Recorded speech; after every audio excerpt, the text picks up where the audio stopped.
دلچسپ Islamic history کے دیکھنے اور سننے والے ناظرین السلام علیکم۔ آج کی اس ویڈیو میں ہم اصحاب مدین اور حضرت شعیب علیہ السلام کا قصہ بیان کرنے والے ہیں۔ اس قصے کو بیان کرتے ہوئے اگر ہم سے کوئی غلطی کوتاہی ہو جائے تو ہمیں معاف کیجیے گا۔ تو بیان کرتے ہیں اصحاب مدین اور حضرت شعیب علیہ السلام کا قصہ۔ اللہ تعالیٰ نے قوم لوط کے واقعے کے بعد سورہ اعراف میں فرمایا، الاعراف آیت نمبر 85 اور 93، اور مدین کی طرف ان کے بھائی شعیب کو بھیجا تو انہوں نے کہا کہ اے میری قوم، اللہ ہی کی عبادت کرو، اس کے سوا تمہارا کوئی معبود نہیں۔ تمہارے پاس تمہارے پروردگار کی طرف سے نشانی آ پہنچی ہے تو تم ماپ اور تول پوری کیا کرو اور لوگوں کو چیزیں کم نہ دیا کرو اور ملک میں اصلاح کے بعد خرابی نہ کرو۔ اگر تم صاحب ایمان ہو تو سمجھ لو کہ یہ بات تمہارے حق میں بہتر ہے، اور ہر راستے پر مت بیٹھا کرو کہ جو شخص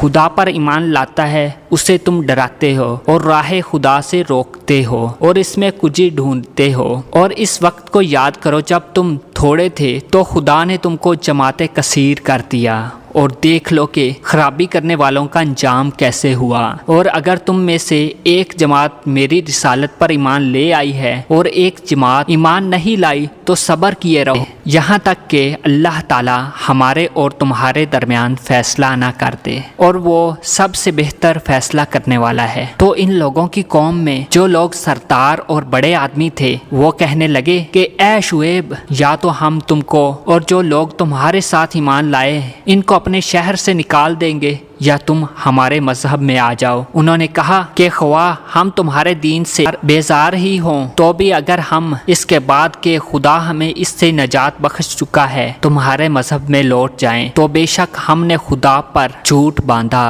اور ہمارے شایان شان نہیں کہ ہم اس میں لوٹ جائیں۔ ہاں، خدا جو ہمارا پروردگار ہے وہ چاہے تو ہم مجبور ہیں، ہمارے پروردگار کا علم ہر چیز پر احاطہ کیے ہوئے ہے، ہمارا خدا ہی پر بھروسہ ہے۔ اے پروردگار، ہم میں اور ہماری قوم میں انصاف کے ساتھ فیصلہ کر دے، اور تو سب سے بہتر فیصلہ کرنے والا ہے۔ اور ان کی قوم میں سے سردار لوگ جو کافر تھے کہنے لگے، بھائیو، اگر تم نے شعیب کی پیروی کی تو بے شک تم خسارے میں پڑ گئے۔ تو ان کو بھونچال نے آ پکڑا اور وہ اپنے گھروں میں اوندے پڑے رہ گئے۔ یہ لوگ جنہوں نے شعیب علیہ السلام کی تکذیب کی تھی ایسے برباد ہوئے گویا کہ وہ ان میں کبھی آباد ہی نہیں ہوئے تھے۔ غرض جنہوں نے شعیب کو جھٹلایا اور خسارے میں پڑ گئے تو شعیب ان میں سے نکل آئے اور کہا کہ بھائیو، میں نے تم کو اپنے پروردگار کے پیغام پہنچا دیے اور تمہاری خیر خواہی کی تھی، تو میں کافروں پر عذاب نازل ہونے سے رنج و غم کیوں کروں؟ اور سورہ ہود میں حضرت لوط علیہ السلام کے قصے کے بعد فرمایا، سورہ ہود آیت نمبر 83 تا 90، اور مدین کی طرف ان کے بھائی شعیب کو بھیجا تو انہوں نے کہا، اے میری قوم، اللہ کی عبادت کرو، اس کے سوا تمہارا کوئی معبود نہیں ہے، اور ماپ اور تول میں کمی نہ کیا کرو۔ میں تو تم کو آسودہ حال دیکھتا ہوں، اور اگر تم ایمان نہیں لاؤ گے مجھے تمہارے بارے میں ایک ایسے دن کے عذاب کا خوف ہے جو تم کو گھیر کر رہے گا۔ اور اے میری قوم، ماپ اور تول انصاف کے ساتھ پوری کیا کرو، اور لوگوں کو ان کی چیزیں کم نہ دیا کرو، اور زمین میں خرابی کرتے ہوئے نہ پھرو۔ اگر تم کو میرے کہنے کا یقین ہو تو خدا کا دیا ہوا نفع ہی تمہارے لیے بہتر ہے، اور میں تمہارا نگہبان نہیں ہوں۔ انہوں نے کہا کہ اے شعیب، کیا تمہاری نماز تمہیں یہ سکھاتی ہے کہ جن کو ہمارا باپ دادا پوجتے آئے ہیں ہم ان کو ترک کر دیں اور اپنے مال میں جو تصرف کرنا چاہیں نہ کریں؟ تم تو بڑے نرم دل اور راست باز ہو۔ شعیب علیہ السلام نے کہا کہ اے میری قوم، دیکھو تو اگر میں اپنے پروردگار کی طرف سے دلیل روشن پر ہوں اور اس نے اپنے ہاں سے مجھے نیک روزی دی ہو تو کیا میں اس کے خلاف کروں گا؟ اور میں نہیں چاہتا کہ جس امر سے میں تمہیں منع کروں اور خود اس کو کرنے لگوں، تو میں تو جہاں تک مجھ سے ہو سکے تمہیں معاملات کی اصلاح چاہتا ہوں، اور اس بارے میں مجھے توفیق کا ملنا خدا ہی کے فضل سے ہے۔ میں اسی پر بھروسہ رکھتا ہوں، اسی کی طرف رجوع کرتا ہوں، اور اے میری قوم میری مخالفت تم سے کوئی ایسا کام نہ کرا دے کہ جیسی مصیبت نوح کی قوم یا ہود کی قوم یا صالح کی قوم پر واقع ہوئی تھی ویسی مصیبت تم پر واقع ہو۔ اور لوط علیہ السلام کی قوم کا زمانہ تو تم سے کچھ دور نہیں، اور اپنے پروردگار سے بخشش مانگو اور اس کے آگے توبہ کرو، بے شک میرا پروردگار رحم والا اور محبت والا ہے۔ انہوں نے کہا کہ اے شعیب تمہاری بہت سی باتیں ہماری سمجھ میں نہیں آتی، اور ہم دیکھتے ہیں کہ تم ہم میں کمزور بھی ہو، اور اگر تمہارے بھائی بند نہ ہوتے تو ہم تم کو سنگسار کر دیتے، اور تم ہم پر کسی طرح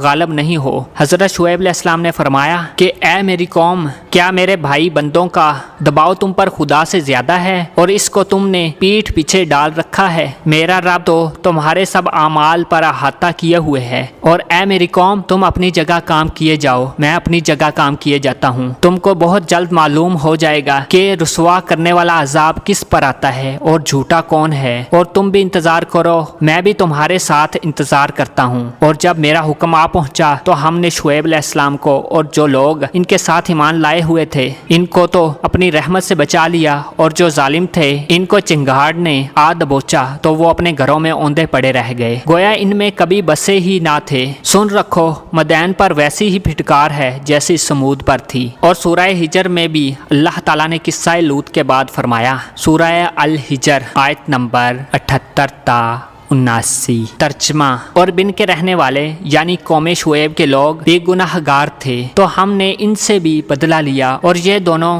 شہر کھلے رستے پر موجود ہیں۔ اور سورہ شعراء میں قوم لوط کے قصے کے بعد فرمایا، آیت نمبر 186 تا 191۔ ترجمہ: اور بن کے رہنے والوں نے بھی رسولوں کو جھٹلایا جب ان سے شعیب نے کہا تم ڈرتے کیوں نہیں، میں تمہارا ایمانت دار پیغمبر ہوں تو خدا سے ڈرو اور میرا کہا مانو، اور میں اس کام کا تم سے کوئی بدلہ نہیں مانگتا، میرا بدلہ تو خدائے رب العالمین کے ذمہ ہے۔ دیکھو پیمانہ پورا کرو اور ملک میں فساد نہ کرتے پھرو، اور اس سے ڈرو جس نے تم کو اور تم سے پہلی خلقت کو پیدا کیا۔ وہ کہنے لگے کہ تم تو جادو زدہ ہو اور تم اور کچھ نہیں ہو، ہم ہی جیسے آدمی ہو، اور ہمارا خیال ہے کہ تم جھوٹے ہو، اگر سچے ہو تو آسمان سے ایک ٹکڑا لا کر ہم پر گرا دو۔ شعیب علیہ السلام نے کہا کہ جو کام تم کرتے ہو میرا پروردگار اس سے خوب واقف ہے۔ تو ان لوگوں نے اس کو جھٹلایا، پس صاحبان کے عذاب نے ان کو آ پکڑا، بے شک وہ بڑے سخت دن کا عذاب تھا، اس میں یقیناً نشانی ہے، اور ان میں اکثر ایمان لانے والے نہیں تھے۔ اور تمہارا پروردگار تو غالب اور رحم کرنے والا۔ اہل مدین عرب تھے جو اپنے شہر مدین میں رہائش پذیر تھے اور اطراف شام میں عرض معان کے قریب، اور قوم لوط کے بحیرے کے بھی قریب تھا، اور قوم لوط کے بحیرے کے قریب عرض حجاز سے متصل تھا۔ یہ لوگ قوم لوط کے بعد قریب کے زمانے میں ہوئے ہیں۔ مدین شہر قبیلے کے نام سے معروف تھا، اور وہ نبی مدین بن مدیان بن ابراہیم الخلیل ہیں۔ حضرت شعیب علیہ السلام کو ان کی طرف نبی بنا کر مبعوث کیا گیا۔ حضرت شعیب علیہ السلام کا سلسلہ نسب: وہ ابن میکیل بن شجن ہیں۔ محمد بن اسحاق نے اس کا تذکرہ کیا ہے، وہ کہتے ہیں کہ انہیں سریانی زبان میں یترون کہا جاتا ہے، لیکن یہ بات محل نظر ہے۔ اور بات نے کہا ہے کہ ان کا سلسلہ نسب یوں ہے: شعیب بن یشخر بن لاوی بن یعقوب۔ اور بعد نے اس طرح بیان کیا ہے: شعیب بن نویب بن ایفا بن مدین بن ابراہیم علیہ السلام۔ اور بعد نے اس انداز سے ذکر کیا ہے: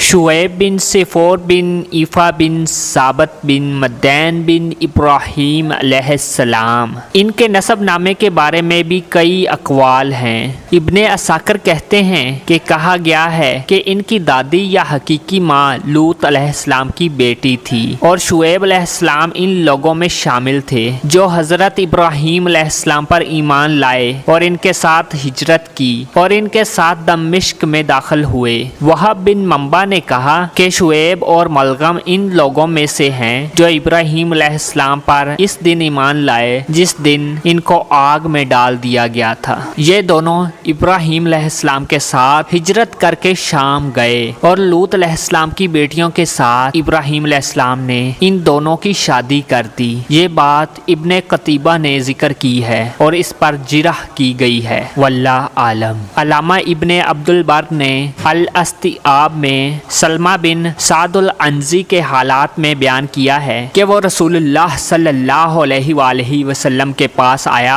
اور مسلمان ہو گیا اور اپنا سلسلہ نسب عنزہ تک بیان کیا، تو حضور صلی اللہ علیہ وآلہ وسلم نے فرمایا کہ عنزہ اچھا قبیلہ تھا، ان پر ظلم و زیادتی کی گئی اور اللہ تعالیٰ کی طرف سے ان کی مدد و نصرت فرمائی گئی۔ یہ حضرت شعیب علیہ السلام کی قوم اور حضرت موسیٰ علیہ السلام کے سسرالی خاندان والے ہیں۔ اگر یہ بات صحیح اور درست مان لی جائے تو یہ اس بات کی دلیل ہے کہ حضرت شعیب علیہ السلام حضرت موسیٰ علیہ السلام کے سسر ہیں اور ان کا تعلق عرب عربہ سے ہے۔ ان کو عنزہ کہا جاتا ہے، نہ کہ وہ عنزہ بن اسد بن ربیعہ بن نزار بن معد بن عدنان سے ہیں، کیونکہ یہ اس کے لمبا عرصہ بعد پیدا ہوئے ہیں۔ صحیح ابن حبان کی ایک طویل حدیث میں جو کہ انبیاء اور رسول کے ذکر میں ہے اور اس کے راوی حضرت ابو ذر رضی اللہ تعالیٰ عنہ ہے کہ حضور صلی اللہ علیہ وآلہ وسلم نے فرمایا کہ 4 انبیاء عرب میں سے ہوئے ہیں، ہود، صالح، شعیب۔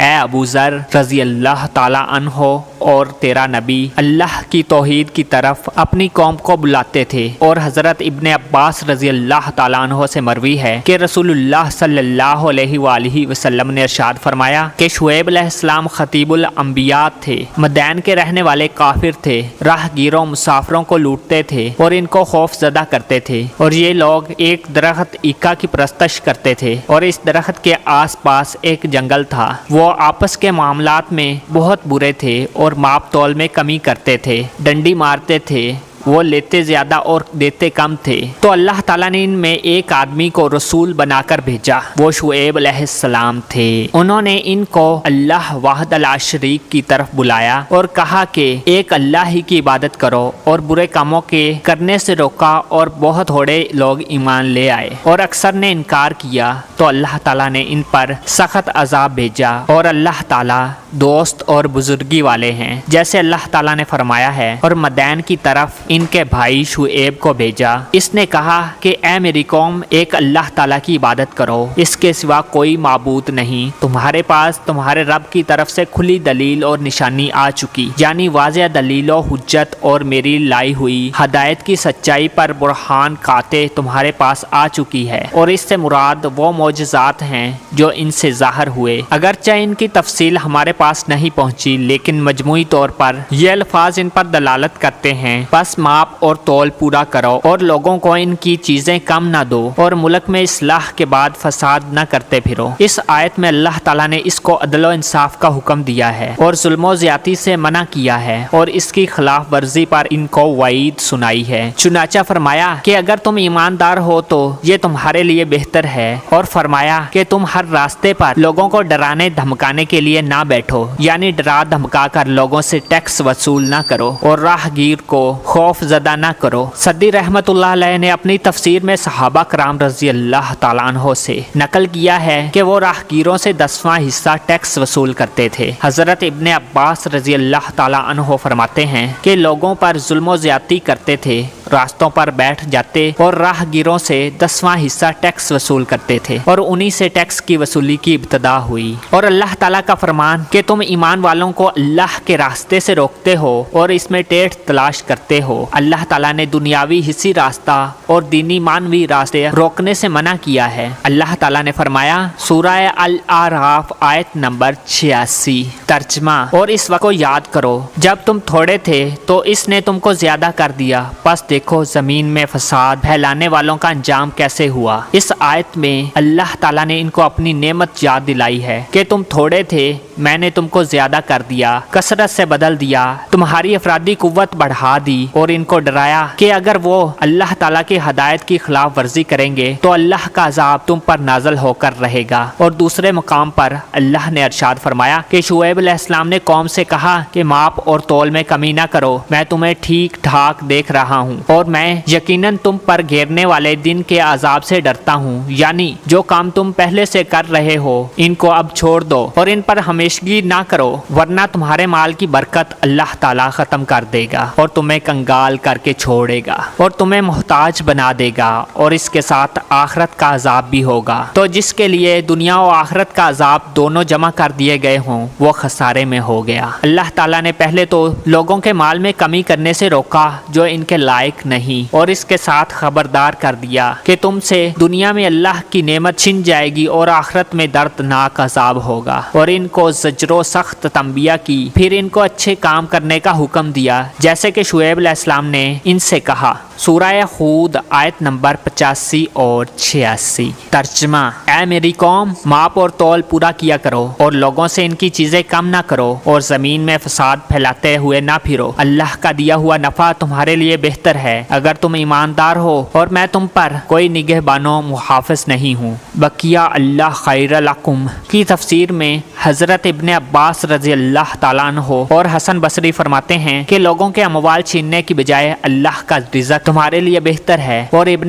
جریر فرماتے ہیں کہ ماپ تول پورا کرنے کے بعد حاصل ہونے والا نفع اس سے کہیں بہتر ہے کہ تم لوگوں کے مال میں کمی کر کے اسے لو۔ حضرت ابن عباس رضی اللہ تعالیٰ عنہ سے بھی ایک قول میں یہ تفسیر بھی مروی ہے، اور حضرت ابن جریر کی تفسیر اللہ تعالیٰ کے اس فرمان کے مطابق و مشابہ ہے۔ کہہ دو کہ بری اور پاکیزہ چیز برابر نہیں ہو سکتی، اگرچہ تجھے بری چیز کی کثرت اچھی لگے، یعنی تھوڑا حلال مال زیادہ حرام مال سے بہتر ہے، کیونکہ حلال مال برکت والا ہوتا ہے، خواہ وہ تھوڑی ہی ہو، اور حرام مال خواہ کتنا ہی زیادہ ہو وہ بے برکتی کی وجہ سے ختم ہو جاتا ہے۔ جیسے کہ اللہ تعالیٰ فرماتا ہے کہ اللہ تعالیٰ سود کو مٹاتا ہے اور صدقات کو بڑھاتا ہے، اور نبی کریم صلی اللہ علیہ وآلہ وسلم نے فرمایا کہ سود خواہ کتنا ہی زیادہ ہو اس کا نتیجہ کمی ہی ہوتا ہے۔ رسول اللہ صلی اللہ علیہ وآلہ وسلم کا ارشاد ہے کہ خرید و فروخت کرنے والے دونوں بااختیار ہوتے ہیں جب تک وہ الگ الگ نہ ہوں۔ اگر وہ سچ بولیں اور بات واضح اور کھول کر کریں تو ان کے سودے میں برکت دی جاتی ہے، اور اگر وہ عیب وغیرہ چھپائیں اور جھوٹ بولیں تو ان کے سودے کی برکت مٹا دی جاتی ہے۔ اس سے مقصود یہ ہے کہ حلال نفع میں برکت ہوتی ہے، خواہ وہ کتنا ہی تھوڑا ہو، اور حرام مال کچھ فائدہ نہیں دیتا، خواہ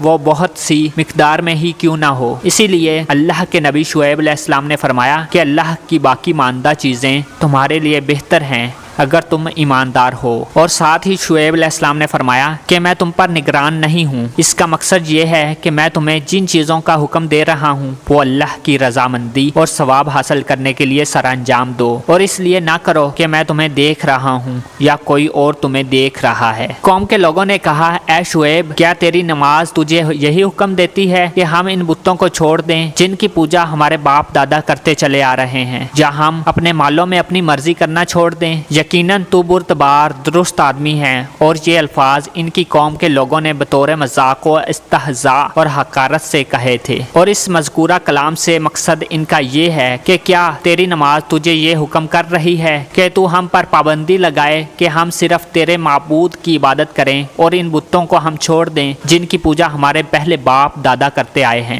یا ہم اپنے معاملات آپ کی رضامندی اور خواہش کے مطابق چلائیں اور اپنی پسند اور مرضی کو چھوڑ دیں؟ گویا تم ہی سمجھدار، برتبار اور ہدایت یافتہ ہو۔ اس کے متعلق حضرت ابن عباس رضی اللہ تعالیٰ عنہ، میمون بن مہران، ابن جریج زید بن اسلم اور ابن جریر زید بن اسلم اور ابن جریر رحمہم اللہ اجمعین فرماتے ہیں کہ یہ بات انہوں نے استہزاء کرتے ہوئے کہی تھی۔ اللہ نے فرمایا کہ شعیب علیہ السلام نے قوم سے کہا۔ ترجمہ: اے قوم، دیکھو تو اگر میں اپنے پروردگار کی طرف سے دلیل روشن پر ہوں اور اس نے اپنے ہاں سے مجھے نیک روزی دی ہو تو کیا میں ان کے خلاف کروں گا؟ اور میں نہیں چاہتا کہ جس کام سے میں تمہیں منع کروں خود اس کو کرنے لگوں۔ میں تو جہاں تک مجھ سے ہو سکے تمہارے حالات کی اصلاح چاہتا ہوں۔ مجھے توفیق کا ملنا خدا تعالیٰ کے فضل سے ہے، میں اسی پر بھروسہ رکھتا ہوں اور اس کی طرف رجوع کرتا ہوں۔ شعیب علیہ السلام کی یہ گفتگو ان کے ساتھ نرمی اور اخلاق کا نمونہ ہے اور واضح اشاروں کے ساتھ دین کی دعوت پیش کرتا ہے۔ تو اپنی قوم سے فرماتے ہیں،